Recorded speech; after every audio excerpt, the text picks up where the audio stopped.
உங்கள் நேம் வச்ச இன்னொரு நபரை எதர்ச்சியாக மீட் பண்ணி ஃப்ரெண்ட்ஸ் ஆயிருக்கீங்களா? வில் கிரேசன் 2 ஆத்தர் எழுதியிருக்காங்க, ஜான் கிரீன் அண்ட் டேவிட் லெவியத்தன். முதல் தடவையாக 2 ஆத்தர் எழுதின ஒரு புக்கை படித்தேன். வில் கிரேசன் 17 வயசு பையன் ஒரு நாள் நைட்டு ஏறத்தாழ தன்னோட வயசில் இருக்கிற ஒரு பையனை மீட் பண்ணுறான். அவனோட பேரும் will Grayson. Chapter 1 John green எழுதியிருப்பார், சாப்டர் 2 டேவிட் எழுதியிருப்பார். ஒரு வில் கிரேசனை ஒருத்தரும் இன்னொரு வில் கிரேசனை இன்னொருத்தரும் அப்படி எழுதியிருப்பாங்க.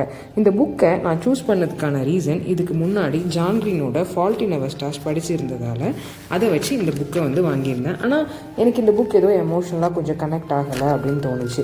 ஒரு வில் கிரேசன் நல்ல வெல் டு டூ ஃபேமிலியில் இருப்பான். ஸ்கூலில் ஒரே ஒரு ஃப்ரெண்டு மட்டும் இருப்பான். அவனோட லவ் மியூசிக் டேஸ்ட்னு சொல்லியிருப்பாங்க. 2வது வில் கிரேசனோட அப்பா அவன் கூட இருக்க மாட்டார். கொஞ்சம் நார்மலான லைஃப்பில் இருப்பான். அம்மாவோட அதிகமாக கனெக்ட் ஆக மாட்டான். யார் கூடயும் பேச மாட்டான். கேவாக இருப்பான். இதனால அவன் ஃபேஸ் பண்ணுற பிட்ரேயல் ப்ராப்ளம்னு கதை போகும். திடீர்னு ஒரு நாள் 2 பேரோட உலகமும் ஒன்றாகுது. அந்த மீட்டிங்க்கு அப்புறம் நடக்கிற லைஃப் சேஞ்சஸ் தான் இந்த ஸ்டோரி. நான் போன ரீலில் சொன்ன மாதிரி எல்லா புக்கில் இருந்தும் ஒரு டேக்அவே கண்டிப்பாக இருக்கும்.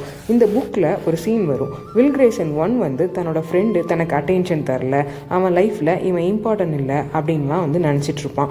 லாஸ்ட்டாக ஒரு ட்ராமா ஒன்று நடக்கும். அதோட ஸ்கிரிப்ட் ரைட்டர், டைரக்டர் எல்லாமே அவனோட ஃப்ரெண்டு தான் பண்ணியிருப்பான். அதில் இவங்க 2 பேருக்குள்ளே நடந்த ஒரு கான்வர்சேஷன்லாம் ரீக்ரியேட் பண்ணியிருப்பான். இவன் எப்போவோ பேசின எல்லாத்தையும் ஒரு வார்த்தை கூட மறக்காமல் அந்த சீனை ரெடி பண்ணியிருப்பான்.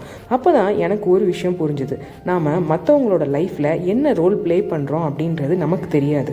ஆப்போசிட்டில் இருக்க பர்சனுக்கும் சேர்த்து நாமளே யோசித்து சில அழகான விஷயங்களை மிஸ் பண்ணிடுறோம்.